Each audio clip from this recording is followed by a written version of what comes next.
quinto ano, estamos iniciando mais uma aula de arte. O tema da nossa aula hoje é a linha no plano e no espaço. Eu vou dar um tempinho também para você conseguir se organizar com esses materiais, que são aqueles materiais de sempre, né?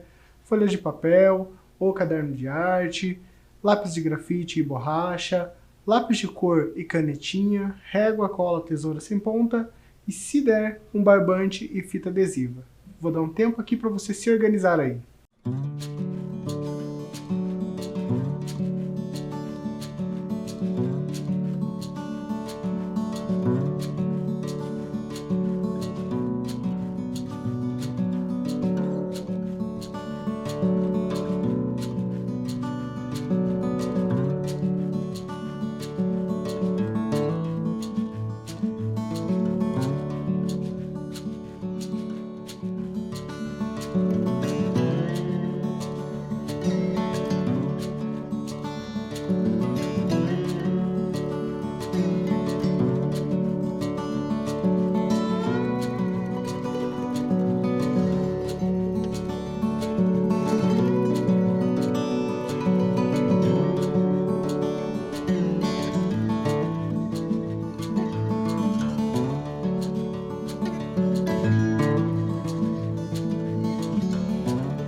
Bem, vamos seguindo aqui então. Vou começar retomando algumas coisas que vimos na aula anterior, certo? Na aula anterior nós vimos a definição de desenho. Lembra que vimos que o desenho precede a escrita. Fizemos alguns exercícios de desenho. Então fizemos desenho da linha da mão, sem tirar o lápis do papel, o planos com a placa de acrílico. Também usamos um bastão, né? Fizemos o desenho com uma extensão. E também fizemos o desenho com recorte de papel colorido. Então, só relembrando aqui, pensamos nas funções do desenho. O desenho pode ser um esboço, ele pode servir como projeto e assim por diante. Também pensamos nos modos de desenhar. Será que existe uma forma correta de desenhar? Então, por exemplo, não existe um modo correto. A gente pensou em maneiras que fossem diferentes, que desafiassem a maneira convencional de desenhar, que é a pessoa sentar numa mesa com uma folha, né, usando somente o punho. Então aqui a gente começou a pensar em usar todo o corpo no desenho. Hoje a gente vai, de certo modo, dar continuidade a pensar o desenho. A gente já vai começar com um trabalho aqui de aquecimento, tá? Consiste em, observem essa imagem, é um retrato, é um desenho feito pelo Henri Matisse, que nós já vimos na aula anterior, feito para o livro de Pierre Reverdy. Trata-se aqui de um retrato de uma mulher. Só que a atividade consiste em inverter esse retrato e tentar desenhá-lo invertido. Você pode fazer isso com qualquer imagem, não precisa exatamente ser esse desenho. Mas a ideia aqui, o desafio é a gente pensar de onde essa linha vai ser construída, né? Para tentar desconstruir um pouco aquela coisa convencional da leitura que a gente acaba replicando no desenho, que é a escrita vem de cima para baixo, da esquerda para a direita. Então aqui o desenho tende a seguir o mesmo padrão. Quando a gente inverte o desenho, a gente foge um pouquinho desse padrão. Então a ideia aqui é um aquecimento, se não ficar exatamente igual não tem problema, mas eu vou dar um tempo para você tentar fazê-lo. Vamos lá.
Bem, ainda sobre a aula anterior, nós vimos uns elementos, né, um pouco, só passamos por eles, que são os elementos da linguagem visual, a forma, o ponto, a linha.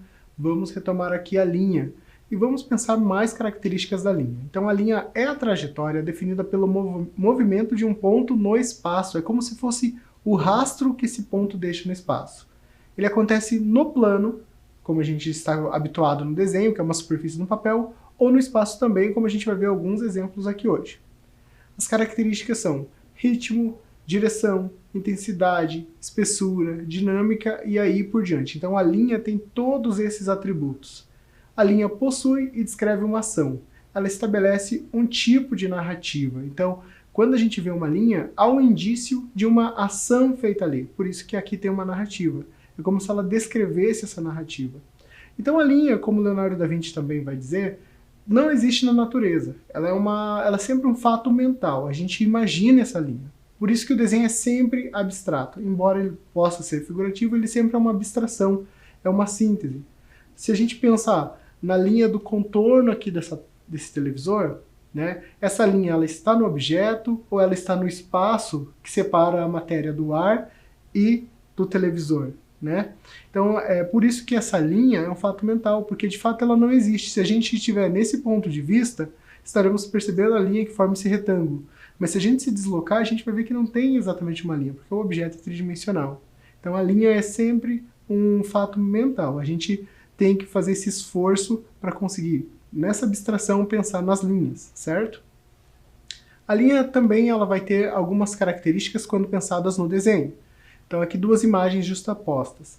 À esquerda nós temos um retrato, né, do Jean-Pierre Corot, feito pelo Ingres, e a gente percebe ali uma linha muito mais dura, muito mais fechada, um desenho muito linear, né, a característica dele é ser linear.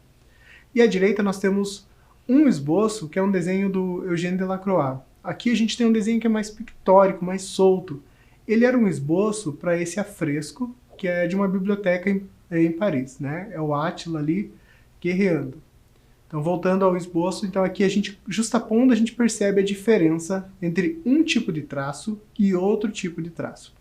O traço é como se fosse a identidade do artista. Então é como se fosse a digital, né? Aquilo que caracteriza o artista, porque ela depende, além do material, como a gente vai ver a seguir, ela depende também da velocidade com que o artista faz, da pressão que ele estabelece sobre a superfície, e outras características assim que vão fazer com que cada linha, cada desenho seja único e corresponda àquele artista. É muito comum a gente ver uma obra e relacionar um determinado artista porque a gente já conhece o traço característico daquele autor. Ainda sobre a linha, ela possui algumas qualidades expressivas, e essas qualidades têm a ver com a matéria, né? Ela possui, nesse caso, uma característica visual, característica tátil, característica sonora, forma, peso, temperatura, etc. Então, todo material que a gente tiver vai ter esses atributos. E usando esse material para produzir a linha, a gente vai ver reproduzido um tipo de linha específico. Quando você usa um objeto qualquer para produzir uma linha, esse objeto é um riscante. Então, ele pode ser um pedaço de giz, um pedaço de carvão, um pedaço de tijolo, né? Qualquer tipo de matéria que vai riscar ou vai grafar uma superfície. Então a gente também vai ter a superfície em si, que é o espaço, que é o plano, né? E aí o suporte pode ser um pedaço de papel, uma parede, o chão, a tela ou até mesmo o ar, como a gente já viu alguns desenhos do Pablo Picasso desenhando com a luz, por exemplo. Então, todos esses são atributos que a linha assume no desenho. Bom, para mim não ficar aqui só falando, né, e trazendo mais teorias, a gente vai para uma atividade. Então lembra que eu falei que a qualidade expressiva do material vai repercutir no tipo de linha. Então quando a gente tem um material mais sólido, mais maciço, mais duro, ele vai dar um tipo de linha diferente de outro material mais mole, mais flexível.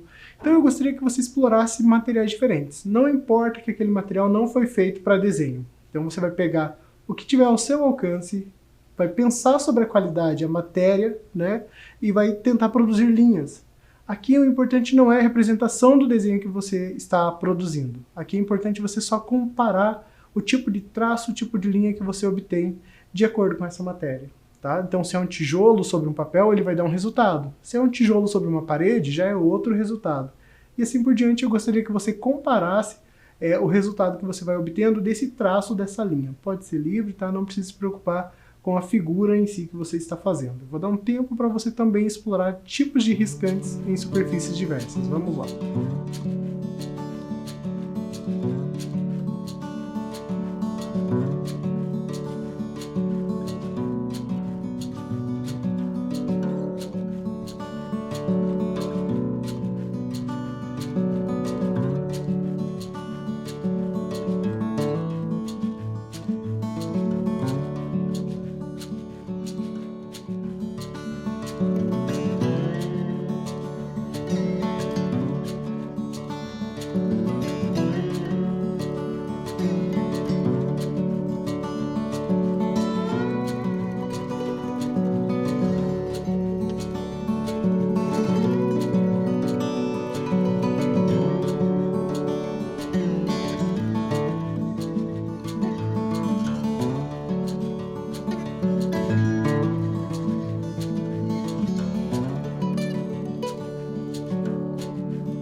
Interessante nesse exercício que o objeto vai sugerir o tipo de linha, o tipo de traço que você está produzindo. Mas é interessante também, de repente, fazer um processo inverso. Você pensar em características dessa linha e daí pensar o material que seria adequado para produzi-la. Por exemplo, uma linha reta e mais forte, ou uma linha suave e molhada, por exemplo. Você pode inventar tipos de linhas diferentes, tá? E aí pensar que material seria o correto para produzi-la. Bem, vamos seguindo aqui. Quando eu falo que o desenho às vezes sai do plano, sai da superfície e vai para o espaço, é com esse tipo de coisa que a linguagem do desenho vai trabalhar. Então, por exemplo, o Valtércio Caldas, que é um artista brasileiro contemporâneo, ele vai explorar a linguagem do desenho no espaço. Para isso ele vai usar aço, né, ou arame, ou qualquer outro tipo de objeto. Aqui nós estamos vendo duas versões da mesma obra. Uma é pequena, é quase um protótipo, da maior, que tem mais de 3 metros, né? Tem 3 metros por 6 metros e 40 a instalação. Mas isso não é uma escultura? Bom, de certo modo, porque ocupa um espaço tridimensional, né? Então estamos lidando também com a linguagem tridimensional.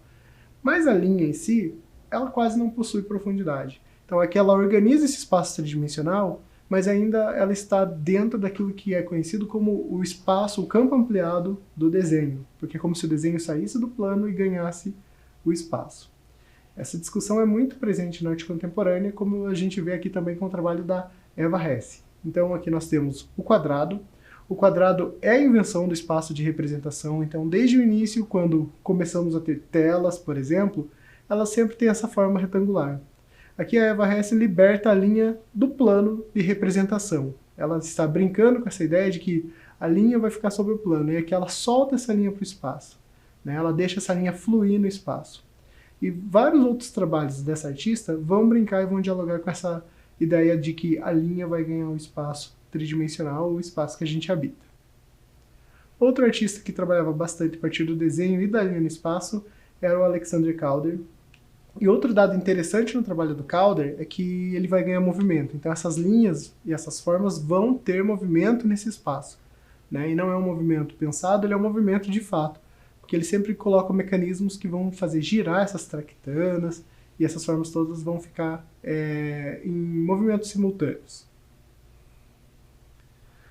Aqui também outro trabalho que a gente pode pensar nesse diálogo com o espaço tridimensional é esse trabalho que nós já vimos ano passado, do Robert Smithson, né? É um trabalho de arte ambiental, ou land art, a espiral, né? A plataforma em espiral de 1970. Lembram lá que o Robert Smithson, ele contratou uma empreiteira para realizar esse trabalho, caminhões, máquinas pesadas, para conseguir criar essa linha em espiral que ocupa aqui um espaço e que interfere nesse ambiente. Por falar em arte ambiental, ou land art, vários outros trabalhos também dialogam com essa ideia do desenho no espaço. Então nós vemos aqui por meio de linhas, nós vemos inclusive aquelas pedras ali, esse trabalho é do Martin Waters, então aquelas pedras foram quebradas e onde tem a parte dela que foi quebrada, vocês veem que forma uma linha. Então o artista está evocando de fato a linguagem do desenho quando ele traz a linha para esses trabalhos. Mais uma atividade agora. Essa atividade vai exigir um pouco mais de movimento de vocês. Lembram que no início eu pedi barbante e fita adesiva. Você vai escolher um espaço na sua casa. Se tiver um corredor que dê para você usar, você pode usar esse corredor para prender a linha. Então você pode prender a linha aleatoriamente. Ela vai criar um espaço tridimensional. A ideia é que você fique tentando percorrer esses espaços criados pela linha que você colocou nesse espaço. Não precisa criar uma forma específica, pode ser algo aleatório, e você pode ir aumentando o número de linhas e aumentando o grau de dificuldade para atravessá-las, tá bom? Pode explorar da maneira que você melhor entender. Vamos lá então.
Ele não tem uma forma específica para explorar essa atividade, tá? Você pode criar meios, inclusive fazer um diálogo aqui com a dança, né? Pensar esse corpo que percorre esses espaços.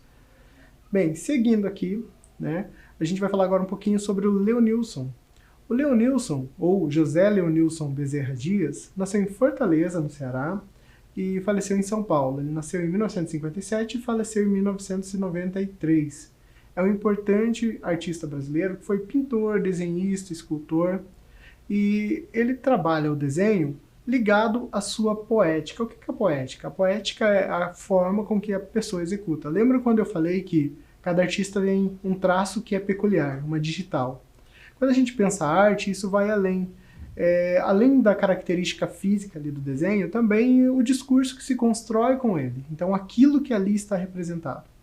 O Leonilson tem um desenho aqui que é bem simples, ele é uma síntese, mas nem por isso ele não deixa de ser complexo no seu significado, né? Como assim? Então, é uma linha bem simples de contorno, mas ele vai criando essa rede de discurso e de expressão, até às vezes com o título. Esse trabalho chama-se São Paulo, a cidade que é roubada, que é uma roubada, desculpe. Então, com esse título, ele traz essa alusão dessa linha tênue e esse personagem que vai aparecer em outros desenhos, é quase uma série sobre a linha, e que está na iminência ali de cair sobre os tubarões, né? E então ele transmite um pouco da narrativa do título para aqui o desenho. Interessante também no Leonilson que ele trazia vários aspectos da sua vida cotidiana. Numa entrevista, ele disse, não exatamente com essas palavras, mas ele disse que as ideias ficam na minha cabeça. Um dia eu vejo uma coisa que me dá uma ideia, um dia eu leio um texto que me dá uma ideia, e eu vou guardando isso e de repente eu resolvo em um trabalho. E não importa que tipo de trabalho que seja, se for um desenho da forma convencional, uma caneta sobre um papel, ou se for um bordado, por exemplo, uma pintura. Nessa pintura que nós estamos vendo, Objetos de Marte, de 1987, vejam que tem várias inscrições de números. O artista ali coloca coisas do cotidiano como contas a pagar. Relata um dos amigos em uma outra entrevista que tratava-se da conta da linha de telefone que eles dividiam entre as pessoas que moravam ali.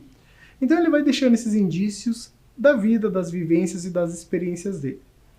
Além disso, né, ele vai criando também outra rede de significado quando ele coloca outros elementos. Então muitas pessoas vão dizer que nem tudo que está ali são coisas que ele vivenciava, é mais um personagem romântico que ele criou aqui, romântico no sentido de que traz essa ideia da aflição, da revolta e outras coisas mais, mas isso está bem presente na obra do Leonilson. Então aqui em Pequeno Reino nós vemos um coração e algumas inscrições.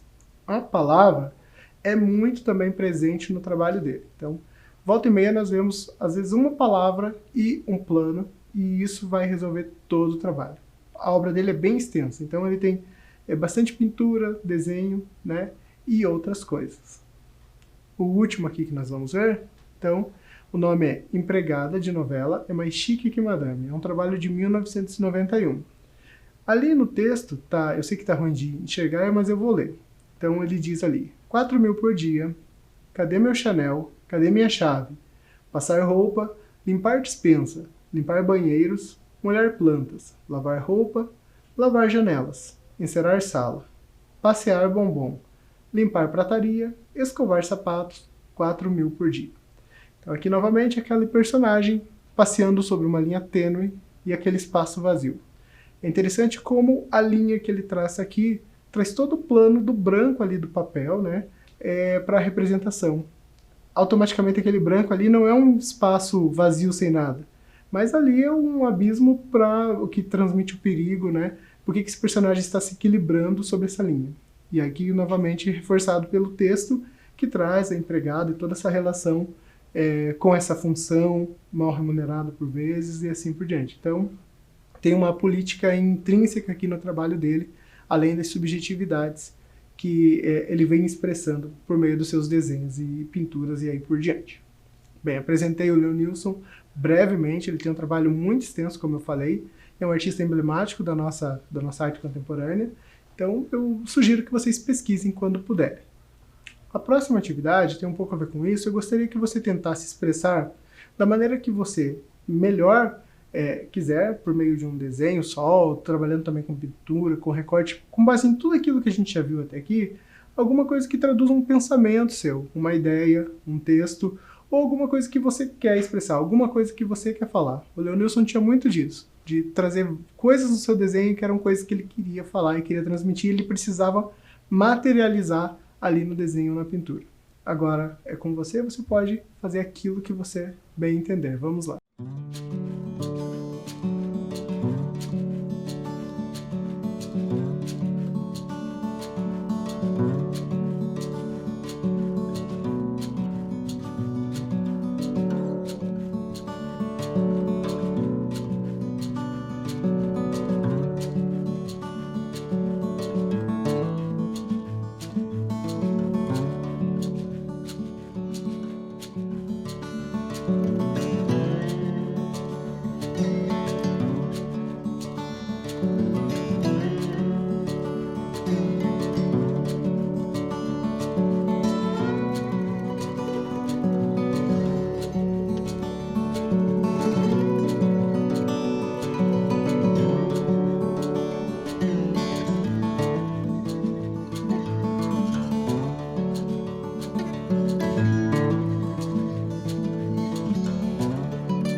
Muito bem, gente, nós estamos chegando ao final dessa aula. Foi bem corrida, mas eu espero que você tenha aproveitado e tentado fazer esses exercícios.